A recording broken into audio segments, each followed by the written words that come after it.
Since the beginning of time, humans have tried to explain the world around them. In their quest to understand reality, they have believed some truly astonishing things, ideas that may seem absurd today, but once held the power to shape societies, guide empires, and inspire both awe and fear. In this video, we'll gently explore the most bizarre, unusual, and outright fascinating beliefs from cultures all over the world. From the divine power of cabbage to invisible spirits that steal your soul through photographs. Prepare to drift off into the surreal corners of human imagination. Let your mind relax as we embark on a journey through time and belief, where truth was stranger than fiction and the world was full of wonders. Long before satellite images and global positioning systems showed us a spherical planet, many cultures believed the Earth was flat. But their versions of this flat Earth varied widely and often came with entire cosmologies built around it. In ancient Mesopotamia, people believed that the Earth was a flat disk floating in a vast cosmic ocean. Above this disk was a solid dome, the firmament, which held back the waters of the heavens. Rain was believed to fall through small windows in this dome, opened by gods at their leisure. Below the disk was the underworld, also surrounded by water. The entire universe was essentially a bubble of life floating in an endless abyss of chaos. The ancient Hebrews, drawing from Babylonian cosmology, imagined a very similar model. The firmament, mentioned in the book of Genesis, was considered a solid, transparent dome that separated the waters above from the earth below. Heaven was directly above this dome, while Sheol, the shadowy realm of the dead, lay beneath. In Norse mythology, the world was imagined as a flat plain surrounded by a massive serpent named Jormungandr, who encircled the earth in the great ocean. The world tree, Yggdrasil, connected this flat world to other realms: Asgard, where the gods dwelled; Midgard, where humans lived; and Hell, the domain of the dead. Even in ancient Greece, before thinkers like Pythagoras and Aristotle promoted the idea of a spherical Earth, the belief in a flat Earth was widespread. The early Greek philosopher Anaximander envisioned Earth as a cylinder, with its flat top inhabited by people. Night and day were explained by the rotation of celestial rings, massive, fire-filled hoops surrounding Earth that periodically revealed or hid their flames. It's easy today to dismiss these beliefs as primitive, but they were born of sincere attempts to make sense of an incomprehensible world. Without modern tools, people relied on observation, myth, and logic rooted in limited evidence. The horizon appeared flat. The stars moved in predictable patterns, and so they built models of reality that, to them, explained everything perfectly. Belief in a flat Earth persisted well into the Middle Ages, despite growing evidence to the contrary. In fact, even today, the flat Earth theory has a fringe following. One more example of how certain beliefs, no matter how bizarre, can remain stubbornly resilient. But the flat Earth was just the beginning. Human imagination didn't stop at the shape of the world. It reached into the sky, the stars, and the soul. For millennia, humans have looked to the sky not just for wonder, but for guidance. The stars and planets were not merely distant objects. They were thought to hold secrets about fate, personality, and the unfolding of time.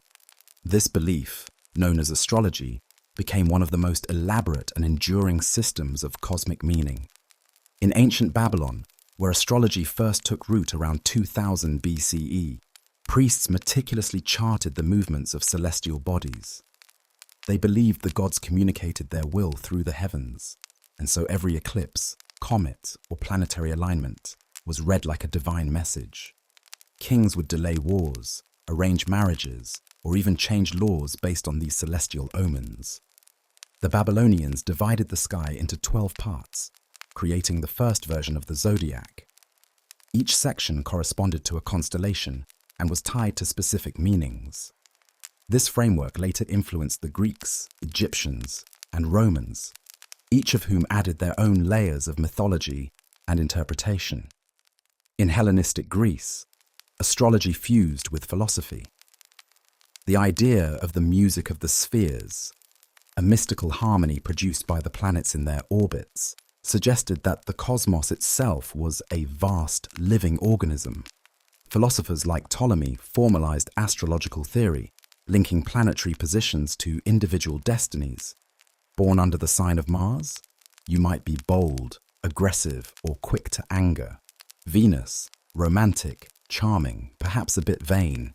Astrology was so respected that even major scientific minds dabbled in it. Johannes Kepler, a pioneer of astronomy, cast horoscopes.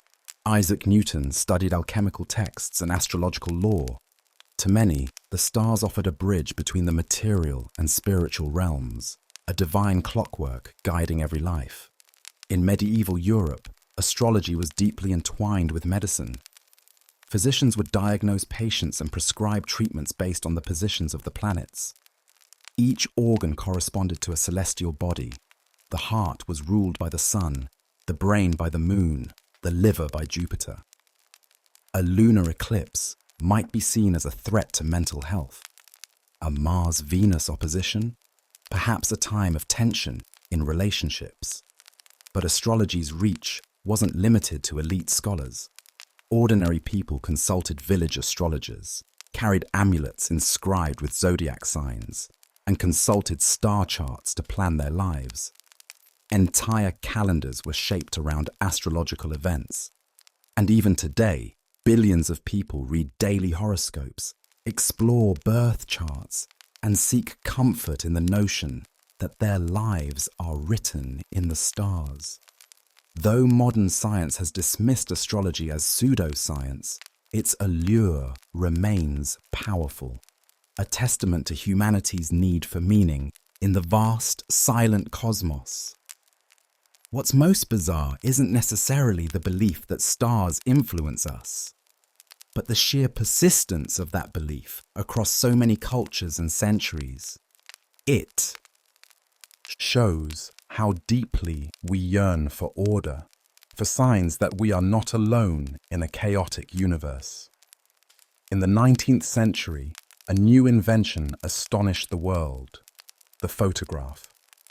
A simple lens, some chemicals, and a plate of glass could suddenly preserve a moment forever. To many, it was a miracle. To others, it was a threat, a trap for the soul. Among several indigenous cultures around the world, the camera was not seen as a neutral tool of documentation. It was believed to be a vessel that could capture, or even steal, a piece of the human spirit. Among some Native American tribes, particularly in the early days of photography's spread, a common belief arose that the act of being photographed could disturb a person's spiritual essence. The idea wasn't rooted in paranoia, but in a sophisticated worldview. Many of these cultures saw the soul not as a fixed entity, but as a fluid, delicate presence that could be influenced or fragmented by external forces. The photograph, freezing the likeness and essence of a person, seemed to violate this balance. If a mirror could reflect the outer self, what kind of mirror was this mechanical eye that held your image forever, even after death? Similar concerns appeared across parts of Africa, Asia, and Oceania. In regions of Papua New Guinea and Indonesia, traditional communities avoided cameras entirely, believing that a photo could either imprison the soul or give someone else power over it. In Madagascar, it was once considered extremely offensive to take someone's picture without permission, not because of privacy, but because of spiritual ethics. To steal an image was, quite literally, to commit theft of the self. Even in more industrialized nations, early responses to photography often teetered on the mystical. In Victorian England, spirit photography became an eerie trend. People believed that cameras could reveal the invisible, the ghosts of dead loved ones, lingering energy fields, or divine auras.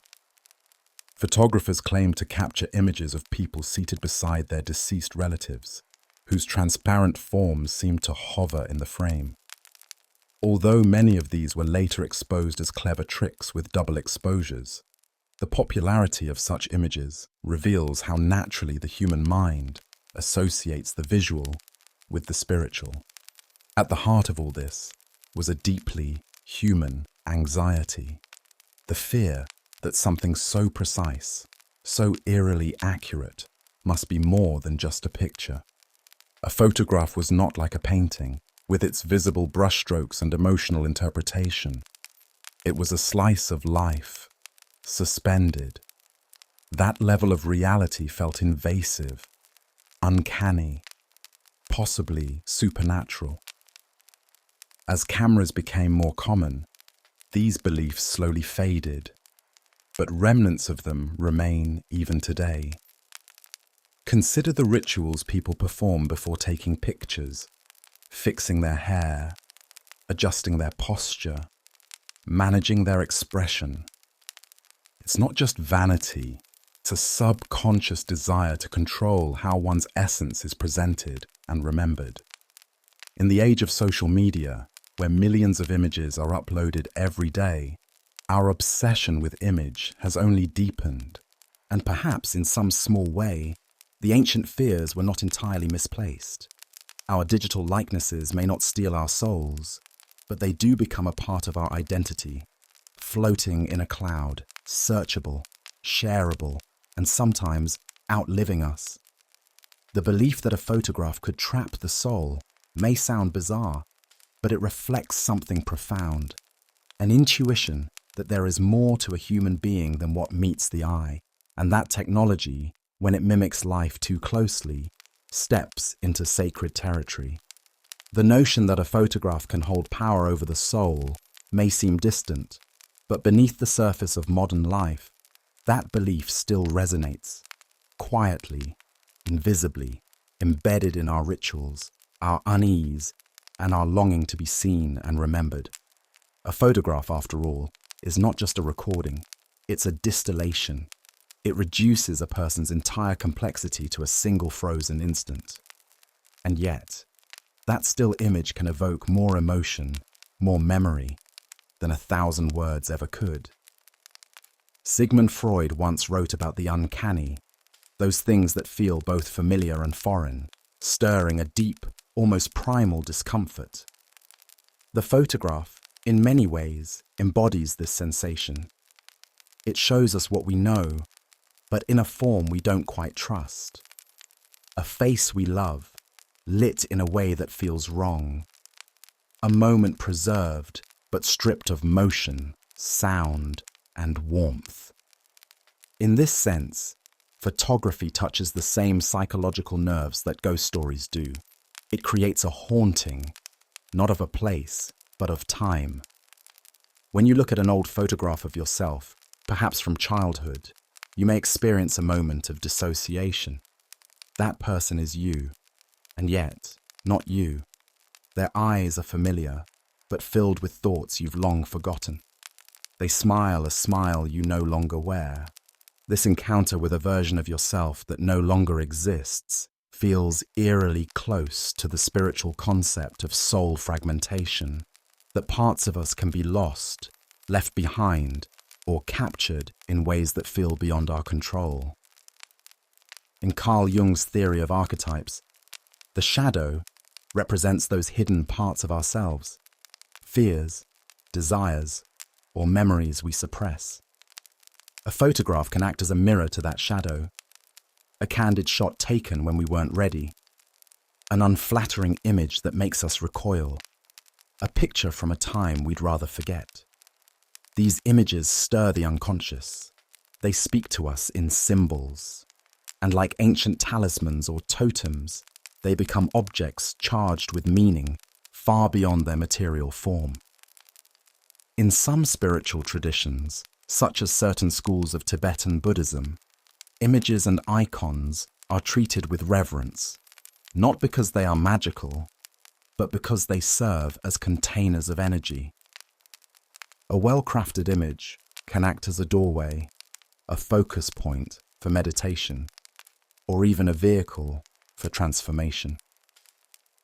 In this light, every photograph becomes a kind of modern icon, a flat, silent portal to memory, identity, or longing. The digital age has only magnified this dynamic. With billions of photos now stored in invisible clouds, our lives have become increasingly externalized, pixelated, and permanent. We curate albums of our existence. We polish, edit, and filter. And deep down, many of us hope that these images will outlast us, that someone, someday, will look at them and understand who we were. But what happens when we lose control of our image? When our photographs are shared without consent, or distorted, or used to impersonate us? The fear returns, less mystical now, but no less real. The fear that our essence, our soul, is no longer entirely our own. So perhaps those ancient fears were never really about superstition. Perhaps they were an early, intuitive understanding of something we are still grappling with today, that identity is fragile and memory is sacred, and to be captured, truly captured, is to be changed. The camera, then, is not just a machine. It is a storyteller, a witness, a thief, a priest. It captures what we offer, and sometimes what we don't. And in every flash, in every frame, it reminds us that our likeness is more than just light and shadow. It is an echo of something deeper, something that flickers just out of view in the space between presence and absence, between now and forever. In the grand tapestry of human belief, some of the strangest threads are woven not around gods or stars, but around the plants that grow quietly from the earth. Long before modern agriculture turned food into a product, plants were regarded as living beings, sometimes divine, sometimes magical, and occasionally downright mischievous. Among the many peculiar beliefs to arise from humanity's relationship with vegetation, few are as unexpectedly whimsical as the reverence once held for certain vegetables. Take, for instance, the cabbage. To most of us today, it's a humble, unassuming food, cheap, hearty, and somewhat forgettable. But in ancient times, the cabbage was seen as a symbol of power, healing, and even celestial purity. In classical Greece and Rome, cabbages were considered medicinal marvels. The philosopher Cato the Elder once wrote that cabbage, if eaten regularly, could prevent nearly all diseases and even counteract the effects of drunkenness.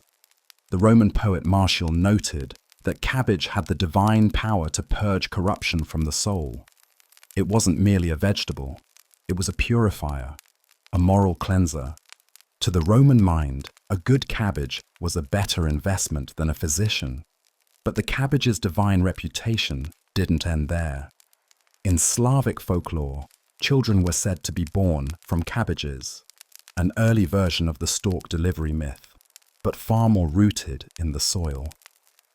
The cabbage patch became a site of genesis, a leafy cradle for new life.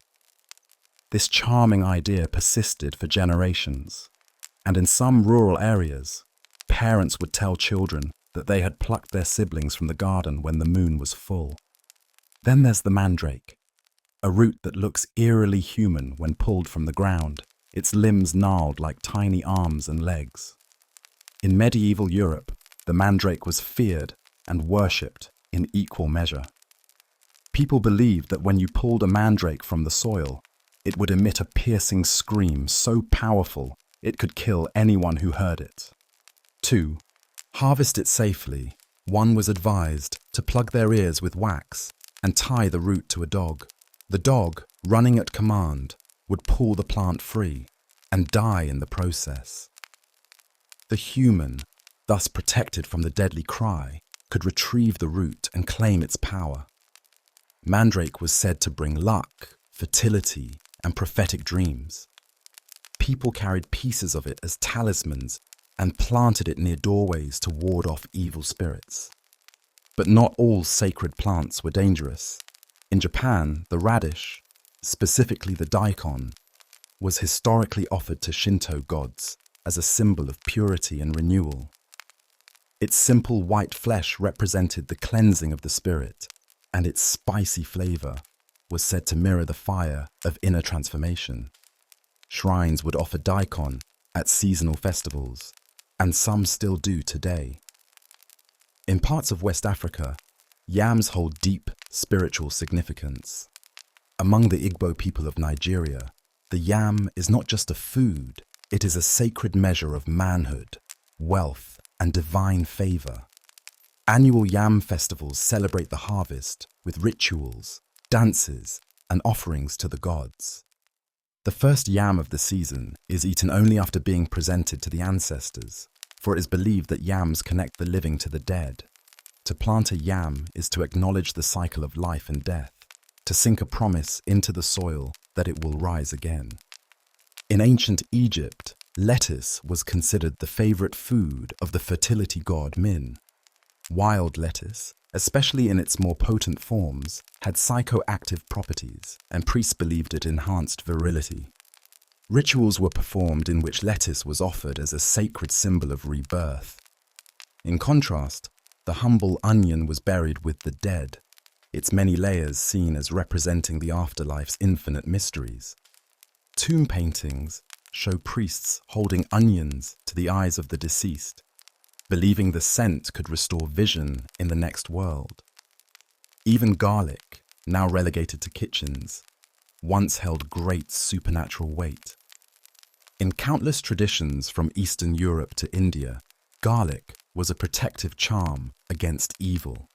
Worn around the neck or hung in doorways, it was believed to ward off vampires, witches, and curses. Its pungent odor wasn't a nuisance, it was a warning, a wall of scent that evil dared not cross. These beliefs may seem eccentric, but they were rooted in something primal, the recognition that plants sustain life. In a world without supermarkets or refrigeration, to grow food was to commune with the forces of life and death. The ground was not passive, it was a sacred womb. A cabbage was not just a meal, it was a miracle. Today, science explains the nutritional value of plants, their antioxidants and phytochemicals, their evolution and genetic codes. But once upon a time, people saw something more. They saw a whisper of the divine in every leaf, a hidden life in every sprout. They believed that the things we eat do not simply sustain us, they transform us. That to consume a sacred plant is to absorb a little of its magic, to become not just full, but whole. So next time you slice a cabbage or crush a garlic clove, pause for a moment. Remember the ages in which these vegetables were gods, guardians, and storytellers. For in their quiet way, they still carry those old myths in their veins, waiting for us to taste and remember.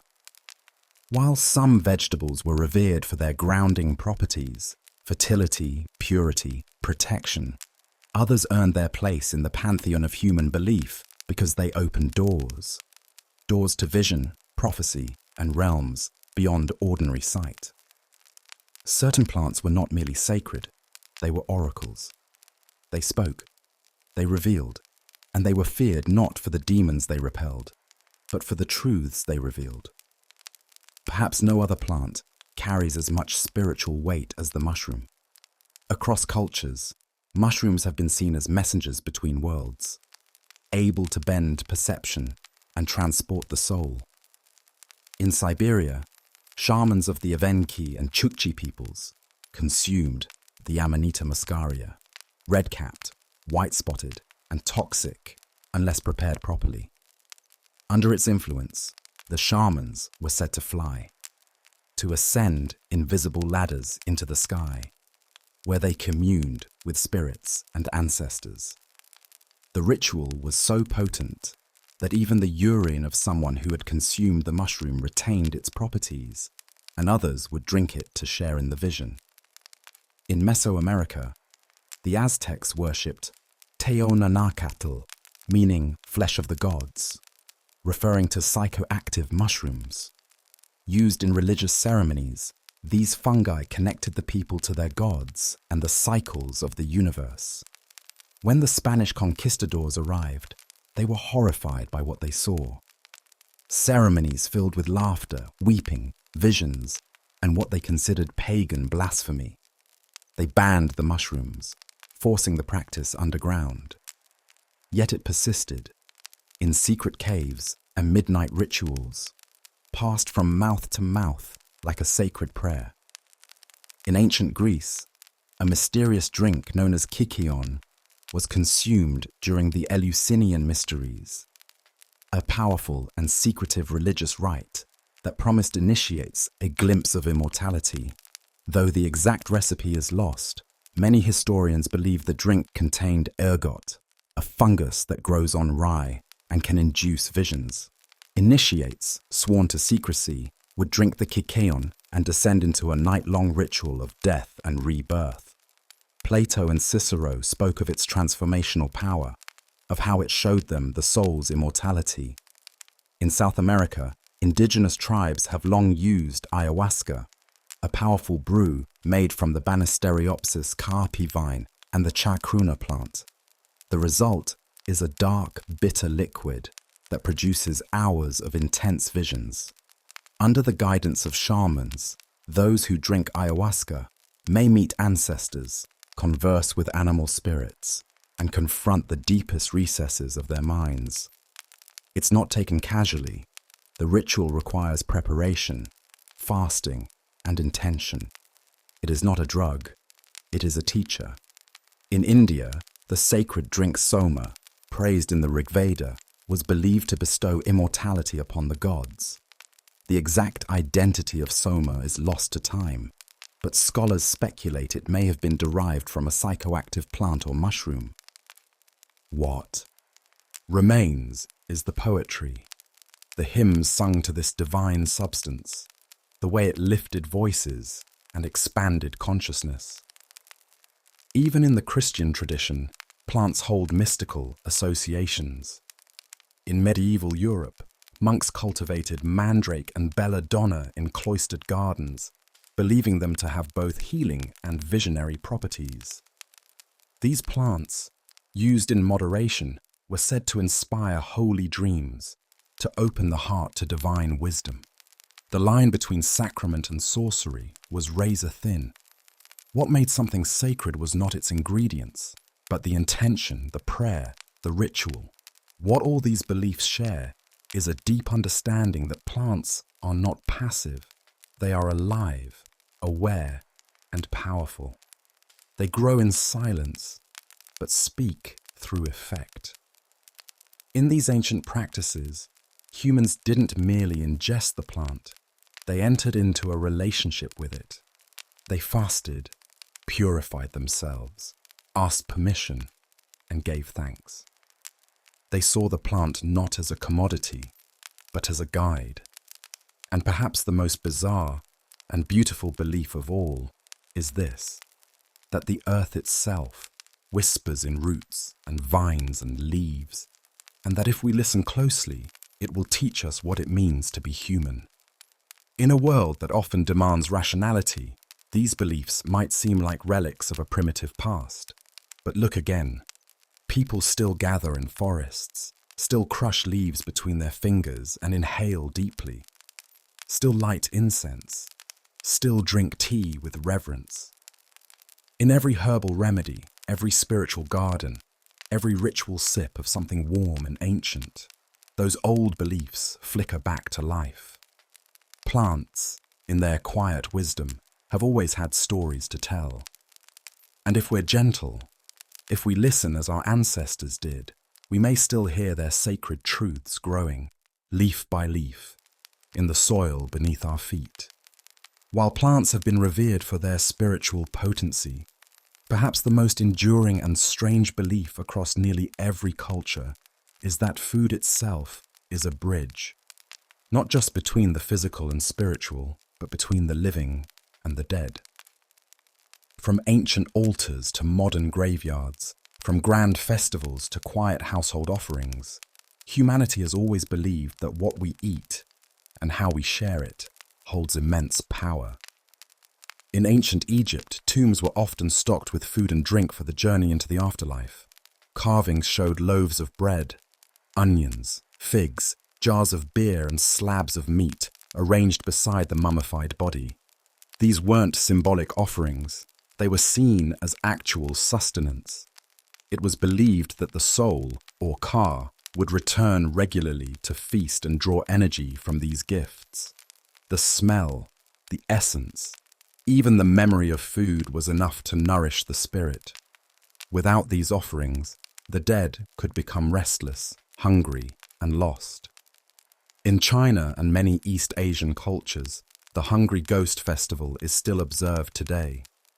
It is based on the belief that certain spirits, those who died tragically, unjustly, or without descendants to honor them, wander the earth in torment.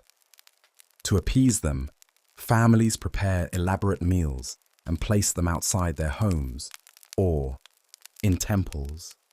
Incense is burned. Joss paper money is lit and sent skyward. Banquets are set at empty chairs where no one dares to sit. The food is left untouched, not because it isn't real, but because it's not for the living. It's a peace offering to the unseen. In Mexico, the Dia de los Muertos, Day of the Dead, is a vibrant, colorful tradition built entirely around feeding the dead. Families create ofrendas, or altars, filled with marigolds, candles, photos, and the favorite foods of those who have passed on. Sugar skulls, mole, pan de muerto, tamales, a bottle of mezcal. The belief is that once a year, the spirits return, not to haunt, but to visit, to taste, to laugh. The food is not just a meal, it is a memory made edible, a prayer you can smell, touch, and offer. Even in ancient Rome, the festival of Parentalia was devoted to honoring ancestors with meals. Romans would visit cemeteries with wine and cakes made of flour, salt, and honey.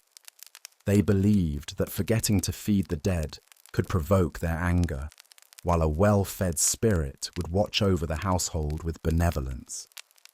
The line between kitchen and temple was thin. The hearth was sacred. The table was an altar. In some African traditions, such as among the Yoruba and the Yue people, food offerings are central to communication with the Igun, or ancestors. Dishes are cooked with no salt, because salt is for the living, and placed under sacred trees or at crossroads, where spirits are believed to pass. Specific foods are tied to specific spirits. Palm oil, cola nuts, yam porridge, and cornmeal may be used, each carefully chosen to reflect the nature of the departed. What ties these beliefs together is a simple, profound truth. Food is love made visible. To feed someone is to care for them. To prepare a dish, knowing it will never be tasted in the usual way, is to declare that memory itself is worth serving. And when that act is repeated year after year, generation after generation, the food becomes sacred. It becomes a bridge. In Western cultures, the practice has shifted but not disappeared. Think of funeral meals, of wakes filled with casseroles and cake. Think of the dishes passed down from grandmother to mother to child, not just recipes, but rituals. A pie that only tastes right when baked in a certain dish. A stew that requires a certain silence as it simmers. These are not superstitions.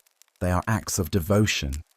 And so, the most bizarre belief of all may be this: that food, fleeting and fragile, can outlast the body. That a tomato picked with intention, a bowl of rice offered with tears, a cup of tea poured at dawn, can carry something eternal. That our hunger is not only for calories, but for connection. That through the act of feeding, we remain human, even in the face of death. In these rituals, the soul is not confined to heaven or hell. It lingers softly in kitchens and gardens, in the warmth of bread, in the aroma of spices. The dead, we are told, do not disappear. They sit beside us, quietly, at the table. And we remember them, not with grand monuments, but with meals. So next time you eat something made by a loved one, or cook a dish passed down through time, pause. There may be more on your plate than you think. There may be memory. There may be presence. There may even be a whisper of something sacred. Among all the strange beliefs that humans have cherished over the centuries, few are as captivating or as persistently surreal as the idea that deep beneath our feet lies another world. A secret, hidden realm. A vast, habitable space within the earth itself, complete with cities, civilizations, even entire suns. This is the legend of the Hollow Earth, a theory that has inspired mystics, explorers, poets, and conspiracists alike. At first glance, it seems utterly absurd. Today, we know the Earth is layered with crust, mantle, and core, molten metal and pressure so intense that nothing as delicate as a civilization could survive. But before seismic data mapped the planet's interior, the Hollow Earth was a surprisingly serious proposition. And even now, it holds a peculiar charm, as if whispering, what if? The earliest known ideas about subterranean worlds date back thousands of years. Many ancient cultures place their afterlives not in the sky, but underground. The Greeks spoke of Hades, a shadowy realm ruled by a stern king where the dead walked forever. The Mesopotamians imagined a similar underworld, a city of dust beneath the mountains. In these myths, the earth was not merely dirt and rock, it was a threshold, a boundary to be crossed with consequences. But it wasn't until the 17th century that the hollow earth emerged as a scientific theory. In 1692, the English astronomer Edmund Halley, yes, the same Halley who charted the famous comet, proposed that the Earth was composed of concentric shells, each rotating independently, separated by vast atmospheres. He believed these inner layers could support life, and that the aurora borealis might actually be caused by sunlight escaping from within the Earth. Halley wasn't just guessing. He was trying to explain mysterious anomalies in Earth's magnetic field, and while his ideas were eventually proven wrong, they sparked a wave of fascination. A century later, American war hero John Cleves Sims Jr. took Halley's theory and ran with it right to the polar ice. Sims became a one-man crusader for the hollow Earth. In 1818, he declared that the Earth was hollow and open at the poles. These Sims holes, he claimed, could be sailed into like great tunnels, leading to an inner paradise bathed in perpetual light. He petitioned Congress to fund an expedition. He wrote books. He gave speeches. He even proposed a massive iron door that would one day seal the northern opening. Though he never convinced the government, his ideas found eager listeners, and a whole generation of believers began to imagine what might lie below. The idea soon filtered into fiction. Jules Verne's 1864 novel, Journey to the Center of the Earth, envisioned a world of prehistoric beasts, glowing fungi, and subterranean oceans. Edgar Allan Poe, too, dabbled in such tales, blending scientific curiosity with Gothic wonder. These weren't just stories of exploration. They were metaphysical voyages, dreams of escaping the known world to uncover deeper truths. But some believed more literally. In the early 20th century, occult groups like the Theosophical Society began weaving hollow earth theories into spiritual teachings. They spoke of Agartha, a vast subterranean kingdom ruled by enlightened beings. These masters, according to legend, had retreated from the surface millennia ago to preserve their wisdom. Occasionally, they would appear to guide humanity through dreams, visions, or chance encounters in mountain caves. Admiral Richard Byrd, a real-life American naval officer and explorer, added fuel to the fire. After a flight over the North Pole in 1947, rumors spread that Byrd had seen something extraordinary. Not endless ice, but forests, rivers, even mammoths. Some claimed he had entered the hollow earth and met a race of advanced beings. These claims were never officially confirmed, and Byrd's logs do not support the story. But for believers, it didn't matter. The myth had taken root. Psychologically, the hollow earth resonates with a powerful symbol: descent. In dreams, to go downward into caves, tunnels, or basements is to move into the subconscious, into the deep layers of the self. The hollow earth is not just a fantasy of geography. It is a metaphor for hidden truths, buried traumas, ancient wisdom waiting to be unearthed. Think of how often we describe understanding in terms of depth. She has deep insight. He has a dark secret. That idea is profound. We instinctively link wisdom with what lies beneath. The hollow earth, then, may not be real in the geological sense, but in the symbolic sense, it is alive and well. Every time we question what's under the surface, every time we dig into history or memory or myth, we perform the same ritual. We descend. And there's something oddly comforting about the hollow earth myth. In an age when space is cold and hostile, the idea that something warm, hidden, and ancient dwells beneath us feels like a return to the womb. It says, perhaps we're not as alone as we think. Perhaps beneath all our wars and worries, there is a deeper place, a place of silence, of truth, of light without sun. Of course we know better, but knowing isn't always believing. And belief, bizarre as it may be, is often what keeps us dreaming. As the legend of the hollow earth expanded beyond its 19th century origins, it began to absorb elements from folklore, mysticism, and esoteric spirituality. It was no longer merely a theory about geography or physics. It became a mythology of light. Hidden beneath the crust, deep within the earth's embrace, lay utopias untouched by time or corruption. These were not caves filled with monsters, but shining cities, homes to sages, immortals, and ancient beings who held the lost truths of humanity. Agartha, the most famous of these mythical cities, is said to be located deep inside the Earth's core, its entrances hidden in the Himalayas, Antarctica, or even deep beneath the Sphinx. Of Giza, within Agartha, so the stories go, lives a civilization of enlightened beings. These are not aliens nor ghosts, but an advanced branch of humanity, guardians of sacred knowledge and cosmic balance. They live in harmony, immune to war, disease, and aging. Their world is lit by a central sun, a soft, radiant core that gives life and warmth to the inner world. Everything within is pure, more real than our reality, like a lucid dream sculpted in gold. Theosophists in the 19th and early 20th centuries linked Agartha to other sacred traditions.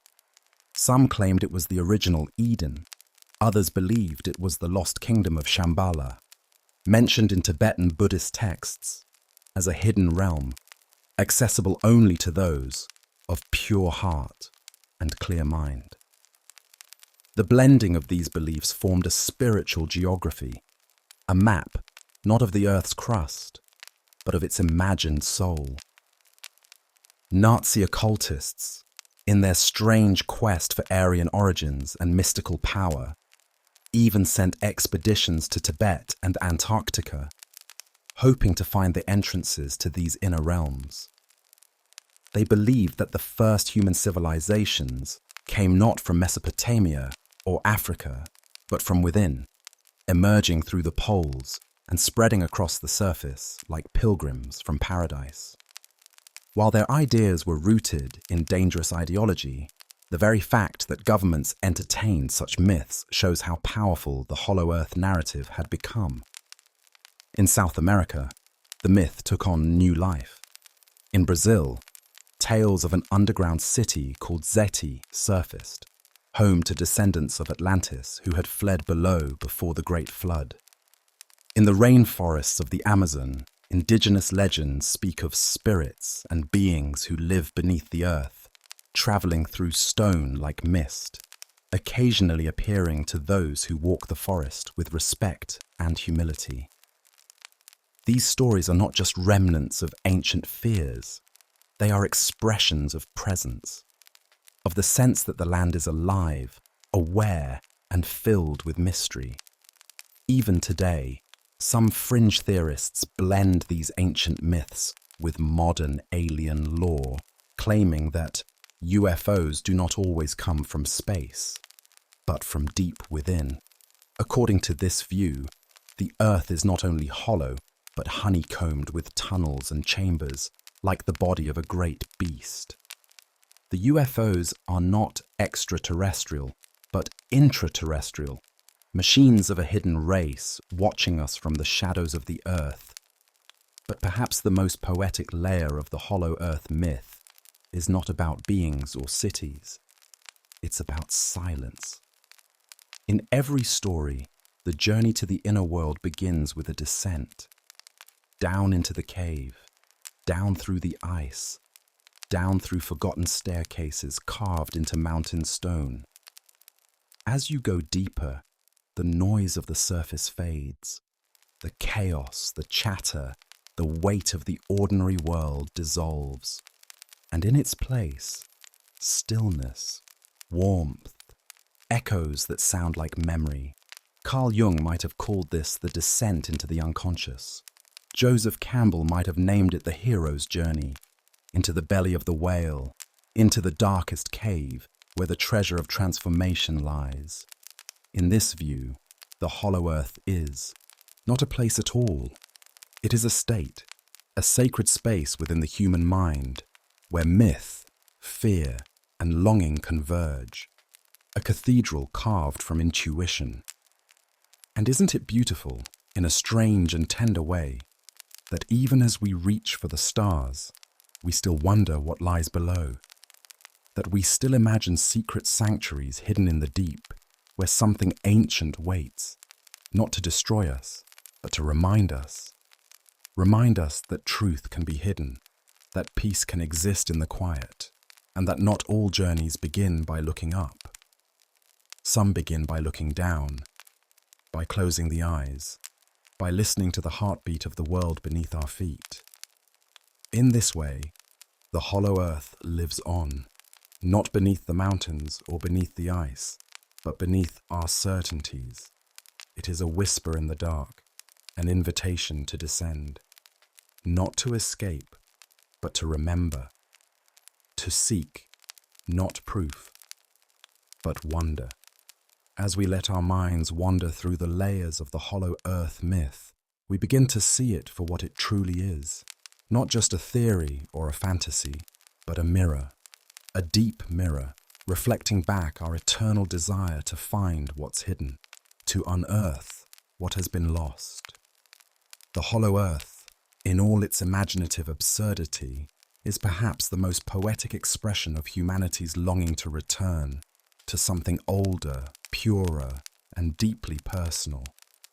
We have always looked downward with reverence. Ancient people built their temples into cliffs, carved tombs into the bedrock, buried their loved ones in soil. The earth was not dead matter. It was the great keeper of secrets. To dig was to remember. To enter a cave was to pass through a veil. Even today, when archaeologists discover something old, something forgotten, we speak of it as being brought to light, as if the truth itself had been sleeping beneath our feet, waiting for our curiosity to awaken it. In this sense, the hollow earth is not a place, but a process. It is the act of going inward, the slow, careful descent into the unknown spaces of the self. In a world obsessed with speed and surface, this myth reminds us of the opposite: stillness, depth, and the treasures that come only to those who are willing to go down into the dark, not knowing what they will find. What might it mean to carry this myth within us, not as science, but as metaphor? It might mean honoring our inner worlds with the same awe we once reserved for mountains and stars. It might mean believing that there is more to us than what others can see, that within each of us lies a quiet city, a hidden light, a sun that never sets, that we are, in some strange way, our own hollow earths. And just as the explorers of myth searched for the entrances, at the poles, in the forests, beneath the oceans, we too are always seeking the right passage. The dream, the memory, the silence that opens like a door. These myths are not distractions, they are guides.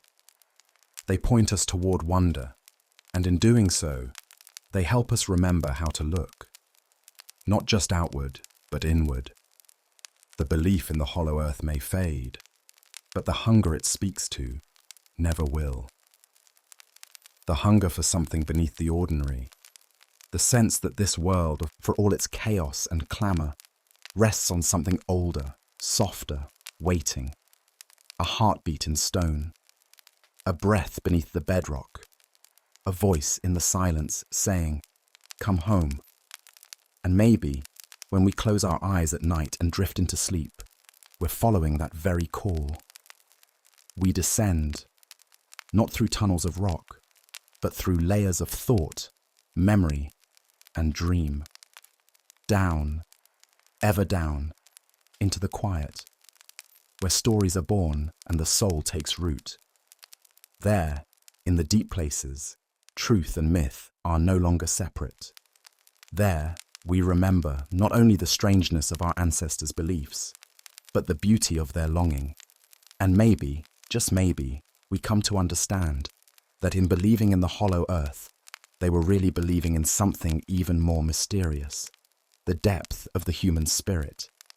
As our journey through the hollow earth myth draws to a close, we begin to see not only where it has led us, but what it has asked of us. It is a myth that requires humility.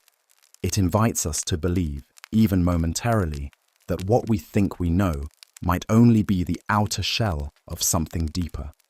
And it whispers that there are places in this world and in ourselves that resist being mapped. Throughout history, belief in the hollow earth has surged and faded like a tide. It has adapted to new cultures, new technologies, new fears. In the 1800s, it was tied to nationalism and exploration. In the 20th century, it merged with UFOs and government secrecy. In the 21st century, it appears in memes, movies, and fringe forums. Half serious, half ironic, never quite gone. But why does it linger? Because deep down, humans are not satisfied by surfaces. We are not content with the visible, the measured, the confirmed. We crave mystery, not as entertainment, but as nourishment. Mystery reminds us that the world is alive, that meaning is not always in the answer, but in the search. And myths like the hollow earth give us a language to speak with that part of ourselves that still dreams in symbols. So we imagine tunnels beneath the Arctic ice. We draw maps of subterranean kingdoms. We write stories of explorers who fall through the earth and find more than they ever expected, not because we truly believe, but because these stories mirror the act of reflection itself. Every descent is a metaphor for growth. Every cavern is a question.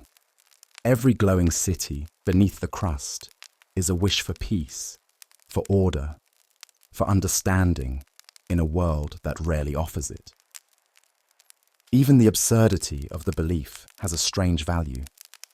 It reminds us that we once allowed ourselves to wonder without shame, to ask, what if? What if there's more beneath the surface, not just of the world, but of me? And so, we leave the hollow earth not by disproving it, but by honoring what it represented, a space where myth and science, poetry and geography, fantasy and psychology all coexisted, a realm not defined by rock or magma, but by mystery. Let it rest now. Let it sleep beneath the weight of knowledge and skepticism and satellites. Let it remain undisturbed in the library of forgotten possibilities. Not discarded, but remembered as one of the strangest and most beautiful ideas we ever held. Because even if there is no sun beneath our feet, no cities or sages or tunnels of light, there is still value in imagining them, in dreaming, in building worlds inside ourselves that are not limited by what is, but expanded by what could be. So tonight, as you close your eyes and sink into rest, think of the hollow earth, not as a destination, but as a direction, a gentle invitation to go deeper, into thought, into memory, into dream, into the uncharted cavern of your own quiet mind. There is a gate within us, always half open, and beyond it, the soft murmur of myth, waiting, welcoming, wondering. Since the earliest days of storytelling, humans have gazed into the sky and seen more than stars. We have seen faces, patterns, signs, movements we couldn't explain. And from these silent witnesses above, we crafted one of our most enduring and most bizarre categories of belief, that something or someone is watching us from above. Ancient people didn't see the sky as empty space. They saw it as a realm of power, filled with divine presence. The sun and moon weren't just orbs of light. They were gods, alive and intentional. The stars were their followers, the planets, their messengers. Every celestial body had a story, a mood, a meaning.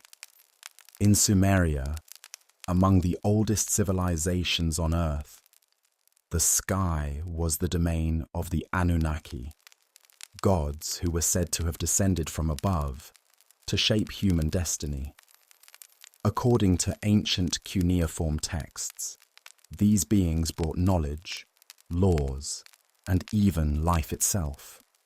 Some modern theorists have taken this literally, suggesting the Anunnaki were extraterrestrials who visited Earth in ancient times. These ancient alien ideas, though widely debunked by scholars, continue to enchant those searching for a cosmic origin to human intelligence. The Dogon people of Mali have long told stories of beings from the star Sirius, specifically Sirius B, a companion star invisible to the naked eye. According to Dogon oral tradition, these beings, known as the Nomo, came to Earth from the sky in a vessel that spun and landed with great wind.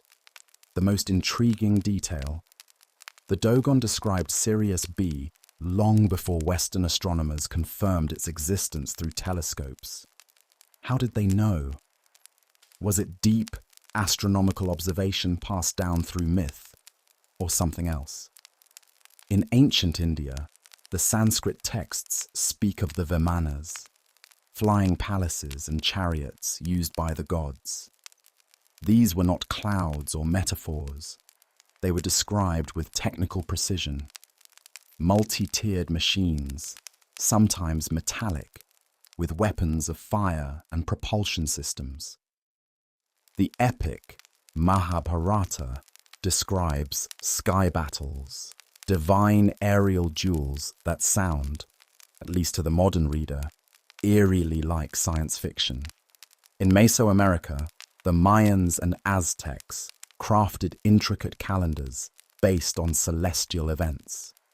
They built observatories without telescopes, aligned their pyramids with solstices, and recorded the cycles of Venus with astonishing accuracy. But alongside their astronomical genius were tales of gods descending from the stars, teaching language, agriculture, and architecture. Quetzalcoatl, the feathered serpent god, was said to have arrived from the east on a raft of serpents or in a flying disc, depending on the translation. Even in the Norse sagas, the gods of Asgard travel to Earth via Bifrost, the Rainbow Bridge, a shimmering passage between realms. And in the Bible, the book of Ezekiel describes a vision of a wheel within a wheel, glowing and alive, descending from the heavens. It was accompanied by fire and wings and eyes, terrifying, divine, utterly alien. What are we to make of these stories? Were they all attempts to explain natural phenomena, dressed in the poetry of myth? Or did they point to something deeper, a recurring intuition that life above might mirror or influence life below? In the 20th century, these ancient beliefs merged with a modern phenomenon, the UFO. Unidentified flying objects, once interpreted as chariots, angels, or divine signs, were now seen as spacecraft. The transition from sacred to scientific changed the tone, but not the fascination. Where once people saw gods descending from Olympus or Mount Meru, now they saw extraterrestrials landing in deserts and cornfields. The stories remain strangely similar. Lights in the sky, missing time, beings with advanced knowledge, strange messages, and a curious interest in our planet. The difference is the vocabulary. We no longer speak of chariots of fire, we speak of propulsion systems. We don't say messengers of the gods, we say extraterrestrial visitors. But beneath the language lies the same archetype, a being from beyond, arriving in light, bringing change. Psychologists like Carl Jung saw UFOs not just as phenomena, but as modern myths, symbols of transformation, appearing in times of great social anxiety or change. He believed they were expressions of the collective unconscious, not literal ships, but dreams made visible in the sky. To Jung, a flying saucer was not just a craft, it was a circle, a mandala, a symbol of wholeness. And perhaps that's what all these sky-born myths have been reaching for, a sense of completeness, a belief that the universe is not indifferent, but alive, that something higher, not just above in space, but above in spirit, is watching, guiding, maybe even waiting. So, whether it's Anunnaki, Nomo, Vimanas, or saucers on a summer night, these stories carry something sacred, a longing, a hope, a belief that the sky holds not just storms and stars, but messages and meaning. In the hush of night when the world is still and the sky stretches above you like a dark sea, it's easy to feel small, but also connected, as if somewhere, in the quiet swirl of galaxies, there's an eye that sees, a mind that dreams, and a light that remembers. To believe in celestial beings, in gods who ride comets and chariots of fire, is not only to believe in what lives above, but to believe that the sky is a mirror not of our bodies, but of our longings, our questions, our need to place ourselves within a vast, unknowable design. From every corner of the earth, people have looked up not just to navigate, but to make meaning. The constellations themselves tell this story. Orion, the hunter; Cassiopeia, the vain queen; Scorpio chasing Orion endlessly across the heavens. These are not just stars. They are stories, myths frozen in light. For thousands of years, before books, before nations, before even names, our ancestors used the stars to explain everything: birth, death, the seasons, the soul. The sky was a library written in symbols. In Australia, Aboriginal peoples speak of the emu in the sky, a constellation formed not from stars, but from the dark spaces between them. It is one of the oldest known sky myths, a vision shaped by not just what is present, but what is absent. The emu appears at different times of year, guiding hunting and ceremony. Its body stretches across the Milky Way, not in glittering dots, but in shadows. This story is more than myth. It is a way of reading the cosmos, of finding guidance in the negative space. This ability to see meaning in the sky has persisted through time. In medieval Europe, comets were seen as omens, harbingers of war, death, or divine change. A single bright light with a tail streaking across the night could topple empires.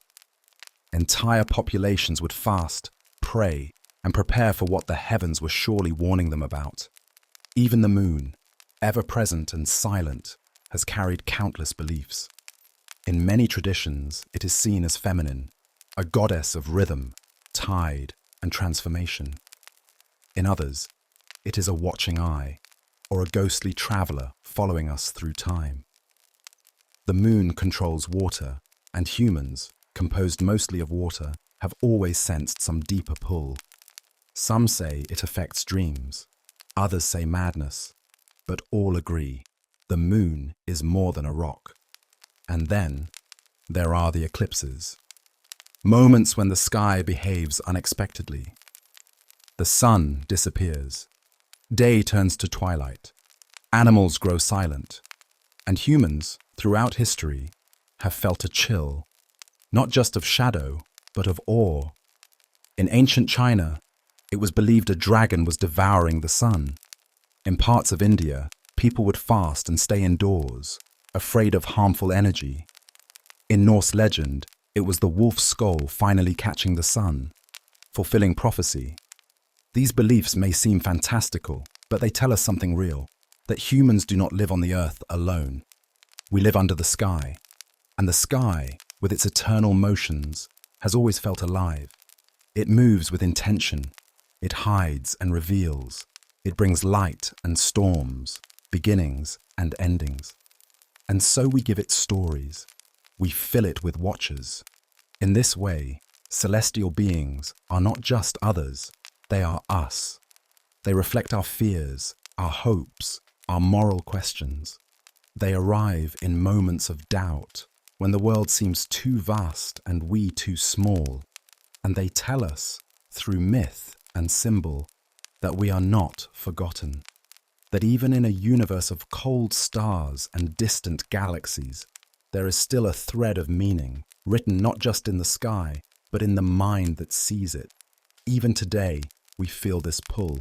We name our satellites after gods: Apollo, Artemis, Gaia.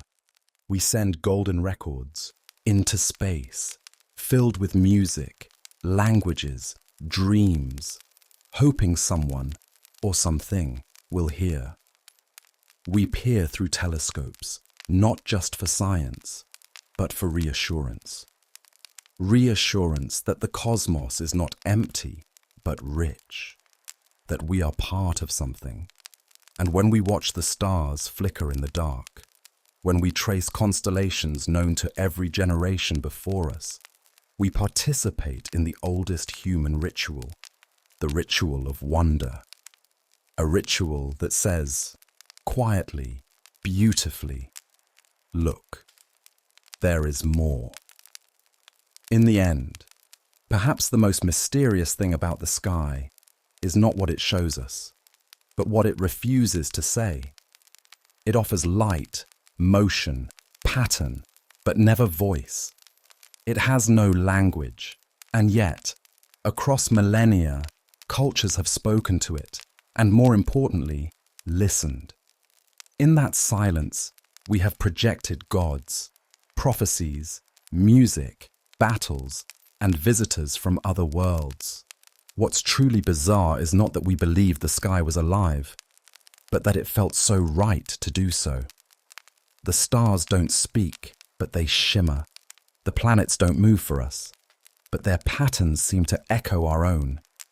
When a comet lights the horizon, we don't ask, what is it? We ask, what does it mean?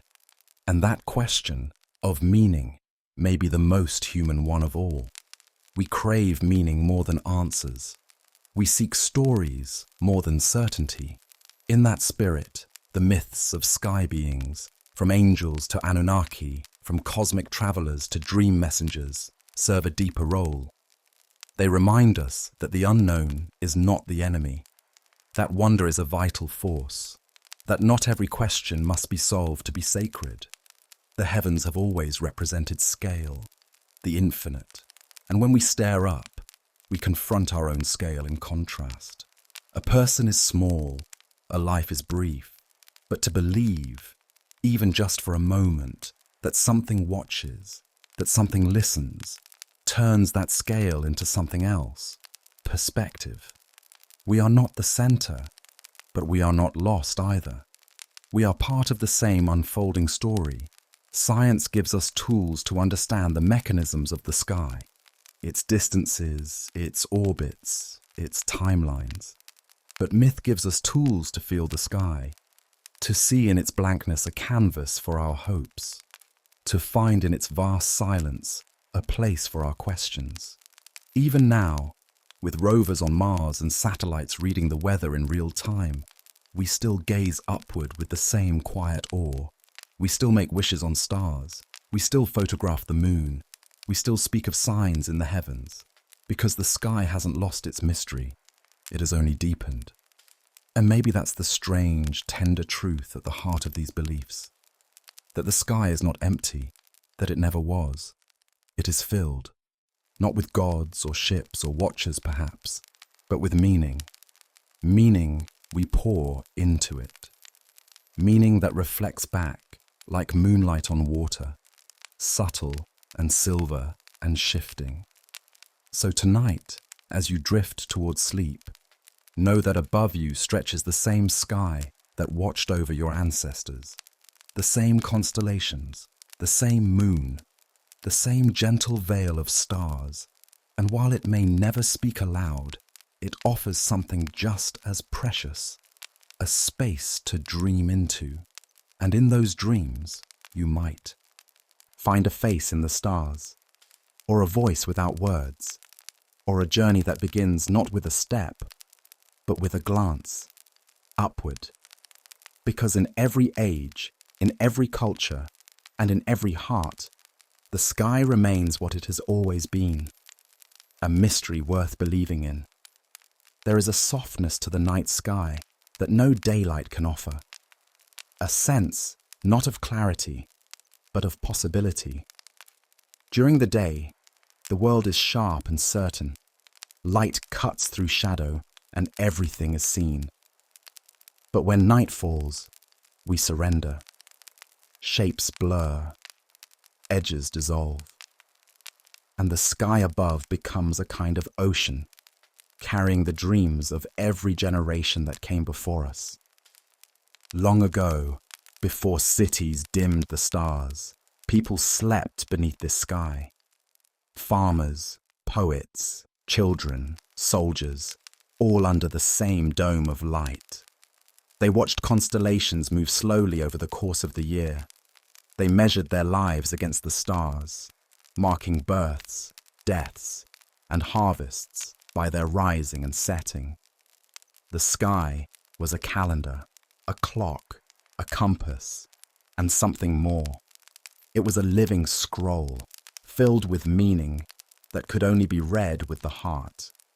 In many traditions, the stars were thought to be souls, the departed ones, ancestors shining through the veil. This belief spanned continents. The Lakota spoke of the spirit path in the sky, a road the dead followed to the afterlife. In Polynesia, the stars guided both the living and the dead. Navigation not just of seas, but of transitions.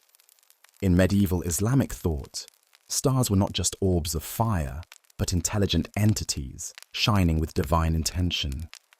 To look at the stars, then, was to remember, and not just personal memory, but cosmic memory. A sense that our lives, however fleeting, were part of something continuous, that even after we are gone, the sky will still turn, still carry our stories in silence. This is why people made star maps, why they gave stars names, not to own them, but to preserve them, to ensure that what they saw, what they felt, would not be forgotten. A myth becomes a memory that refuses to vanish, and every star above us is a reminder that even the smallest light can endure across vast distances of time and darkness. Today, we still do this. We name stars after loved ones. We send ashes into orbit. We write messages on spacecraft and hurl them into the unknown, hoping that someone, somewhere, might read our dreams. It is a strange hope, a quiet, defiant hope, that in all the silence, we are not alone. But perhaps what matters most is not who or what is out there. Perhaps what matters is what we see when we look up, and what we become when we imagine something looking back. Because every belief in sky beings, every angel, every god, every visitor from beyond, is ultimately a reflection of what we hope to find in ourselves.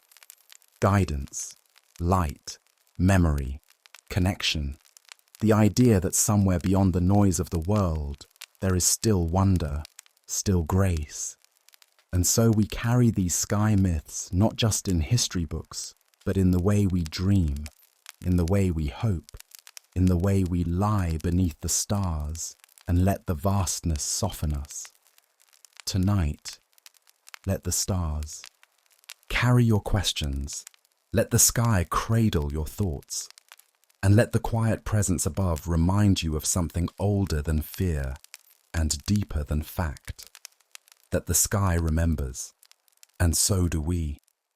Long before calculators or chalkboards, before algebra or statistics, before numbers became tools, they were mysteries, sacred, alive, and humming with divine significance. In ancient times, numbers weren't just measurements of quantity, they were qualities, symbols, portals. To believe in a number was to believe in a secret truth encoded into the very structure of the universe. Take the number 3. It is perhaps the most ancient sacred number, found across nearly every culture and religion. The Christian Trinity, Father, Son, Holy Spirit. The Hindu Trimurti, Brahma the Creator, Vishnu the Preserver, Shiva the Destroyer. The Celtic Triple Goddess, Maiden, Mother, Crone. In folklore and fairy tales, things come in threes. 3 wishes, 3 trials, 3 brothers. There is something complete about 3. A beginning, a middle, and an end. The triangle, the simplest geometric form with stability. A number of balance and dynamism. Then there is 7, a number that pulses with ancient magic. 7 days of the week. 7 heavens. 7 chakras. 7 colors in the rainbow. In Islam, pilgrims walk around the Kaaba 7 times. In Christianity, 7 is the number of perfection, completion. 7 seals, 7 trumpets, 7 churches in Revelation. The Pythagoreans called 7 the virgin number, neither a product of 2 equal numbers nor easily divisible. It stood for mystical purity. In Mesopotamian astrology, there were 7 known celestial bodies: Sun, Moon, Mercury, Venus, Mars, Jupiter, and Saturn. Each one associated with gods, with metals, with aspects of the soul. These ancient seers believed that numbers governed not just objects, but time, fate, and consciousness itself. 9 is another number of deep spiritual resonance. In Norse mythology, there are 9 realms. The Greeks honored the 9 muses. In mathematics, 9 always returns to itself. Add the digits of any multiple of 9, and you return to 9. 18, 1 plus 8 equals 9. 27, 2 plus 7 equals 9. This property gave it a mystical aura, a sense of containment and finality. And then there is 12, the number of order and governance. 12 hours of the day, 12 months of the year, 12 zodiac signs, the 12 apostles, the 12 Olympians, the 12 tribes of Israel. It's a number that circles back on itself, organizing the chaos of time into a manageable pattern. Even our measuring systems reflect it. 12 inches in a foot, 12 signs on the clock. Why did these numbers hold such power? Because ancient minds didn't separate mathematics from the sacred. Numbers were not just neutral tools, they were the language of the cosmos. The philosopher Pythagoras believed that everything could be reduced to number and ratio. Harmony in music, patterns in nature, even the architecture of the soul. He taught that all of it could be expressed through proportion. The famous music of the spheres was not a metaphor. It was a belief that the planets, in their orbits, produced inaudible tones, forming a celestial symphony. To the Pythagoreans, the number 1 was unity, the source. 2 was duality, separation, tension. 3 brought resolution. 4 made form. 10 was the divine total, the tetractys, a triangle composed of 1, 2, 3, and 4 dots. This symbol was so sacred, Pythagorean initiates swore oaths by it. Even today, echoes of these ideas remain. We speak of lucky numbers. We feel uneasy around unlucky ones, like 13, feared in many cultures. Buildings skip the 13th floor. Planes avoid row 13. In East Asia, 4 is feared because it sounds like the word for death. But 8, which sounds like wealth, is treasured. And then there's the golden ratio, phi, or approximately 1.618, found in the spiral of seashells, the branching of trees, the proportions of the human body. Renaissance artists used it to compose paintings. Architects built temples around it. Even galaxies spiral in its curve. To many, it feels like proof that the universe has a design, an invisible signature. But perhaps the strangest and most beautiful idea of all is that numbers themselves are alive. That when we calculate or count, we are tapping into ancient rhythms, tuning forks of the cosmos. The Sufi mystics would repeat numbers in prayer, believing each one vibrated with a different energy. The Kabbalists found meanings hidden in Hebrew letters, each one also a number. The world, to them, was not made of atoms, but of letters and numbers, codes to be deciphered with reverence. And even in modern times, the strangeness persists. Mathematicians speak of prime numbers with awe. They appear regularly, and yet unpredictably. They form the backbone of internet security, and yet still mystify us. The number pi, stretching into infinity without repetition, is both known and unknowable. We use it to build bridges and launch rockets, and yet we cannot see its full form. It is a paradox we live with daily. What all these beliefs, ancient and modern, tell us is this: that numbers, in their stillness, in their silence, carry something vast, something sacred, that to believe in sacred numbers is to believe in harmony, in pattern, in the possibility that behind the seeming chaos of life, there is a design. So the next time you count the petals on a flower, or notice a repeating number on a clock, or find beauty in a well-proportioned face, pause. You are brushing against something old, something strange, something eternal. Because the universe may not speak in words, but it does count. Numbers do not only appear in theory, they appear in practice, ritual, repetition, prayer, architecture, storytelling. The sacredness of numbers is not just in what they mean, but in how they move, how they shape time, how they create rhythm in a world that often feels chaotic. And this rhythm, this counting, is a ritual humans have performed for millennia, even in silence. In the Islamic world, prayer beads, called misbah or tasbih, typically come in sets of 33 or 99, used to recite the names of God, each. Bead passed through the fingers is a step into deeper presence, a meditation not just of the mouth, but of the hand, the breath, the mind. 33, a number of refinement, repetition, return. Catholic rosaries follow similar patterns, 5 sets of 10 Hail Marys, punctuated by Our Fathers and meditative mysteries.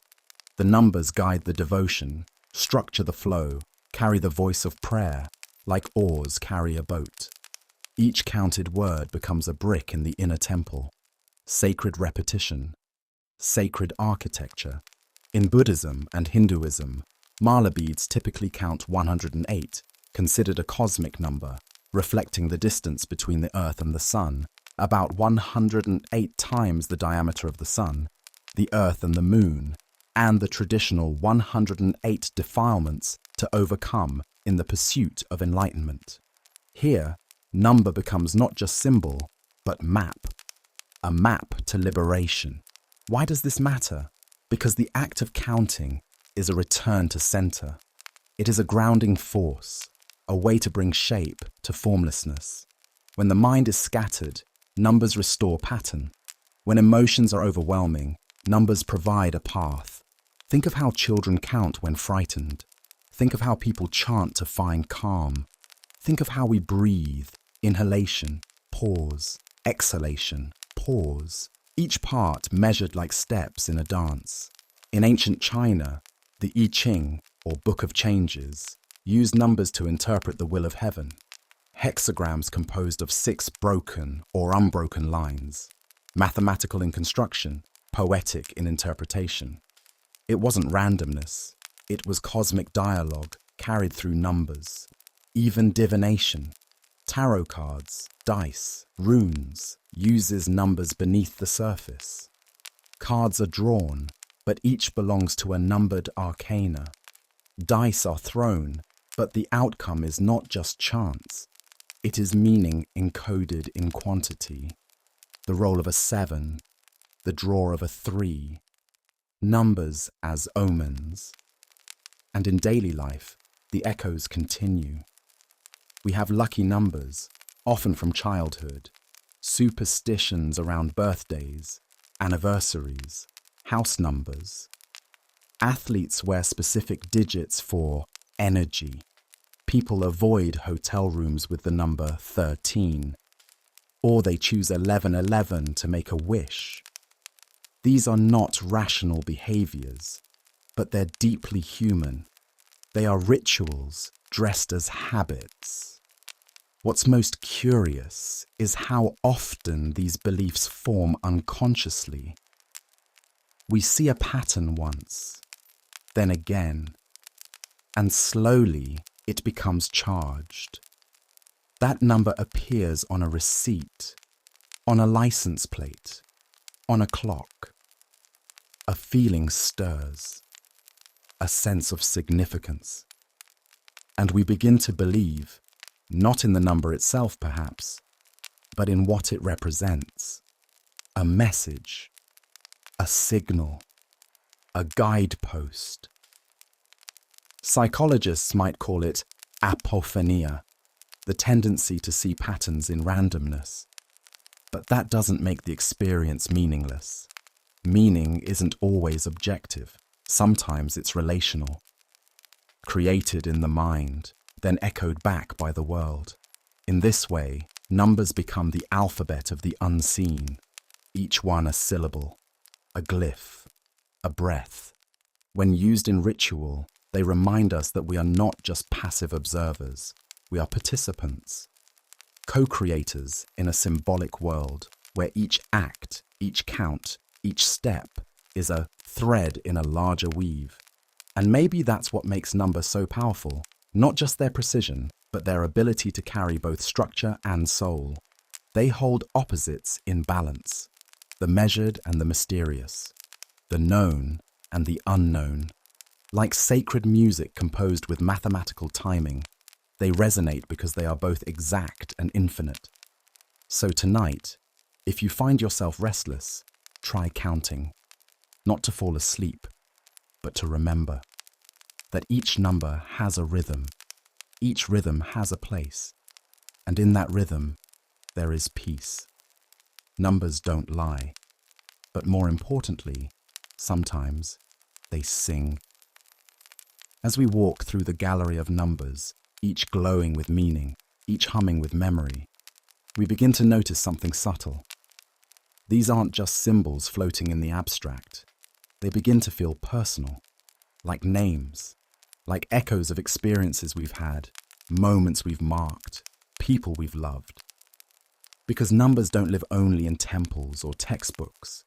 They live in birthdays, in the dates we remember and the ones we wish we could forget, in the age we were when something changed, in the number of steps to a grandmother's house, in the time on the clock when we got the news. Numbers don't just quantify life, they crystallize it. We remember someone not just by their voice or face, but by the little codes tied to them. The room number in the hospital, the hour their call came, the year they were born, the number on their favorite jersey, their phone number, long disconnected, still etched in our minds like a sacred chant. This is how numbers slip beneath the skin, quietly, patiently, until they are no longer just numbers. They are artifacts, emotional coordinates, sacred because of what they hold. And we give numbers this power without realizing it. We save ticket stubs, we track anniversaries, we light candles on the same day, year after year. We tattoo numbers on our skin, not out of math, but out of memory. The number of a lost soldier, a recovery date, the age we survived. In these moments, the symbolic becomes personal, and the mathematical becomes emotional. A number becomes a vow. Some beliefs take this even further. In Jewish mysticism, every letter has a number, so names are numbers, and numbers are prayers. The word for life, chai, equals 18, so gifts are given in multiples of 18. Money becomes blessing. Number becomes breath. The same is true in Eastern numerology. Each digit holds vibration, personality, fate. Your birth date becomes a key. Not just a label, but a path. A guidepost through life. Whether you believe it literally or not, the idea holds weight, that our lives follow patterns, that there is meaning in when and where we appear. And maybe this is why we keep counting, even when we don't realize it. We count the days until we leave, the months since we lost someone, the steps to recovery, the breaths before we sleep. These numbers are not proofs, they are prayers, gentle rituals for a world too large to grasp all at once. And so, The most bizarre belief of all may be this: that something as cold and impartial as a number can carry something as warm and human as love. That numbers can grieve, that they can remember, that they can become sacred, not because they hold answers, but because they hold us. So tonight, if you see a familiar number, a repeating clock time, a birth year, a favorite sequence, pause. Let it be more than a pattern. Let it be a moment, a message, a note from the past, or a whisper from the future. In the language of the universe, words may fade, faces may blur, but numbers remain, silent, steady, waiting to be counted and remembered. And now, at the end of our journey through the world of sacred numbers, a gentle question lingers. What do numbers leave behind? What lives in the spaces between them? In the pause between 1 and 2? In the breath before the next count? Because numbers, for all their structure, also contain silence. Between the digits is a rhythm, a spacing, a quiet that invites reflection.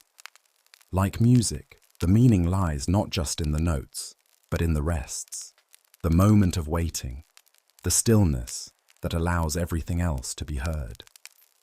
This is why sacred numbers aren't only about what they measure, they are about what they evoke and what they don't explain.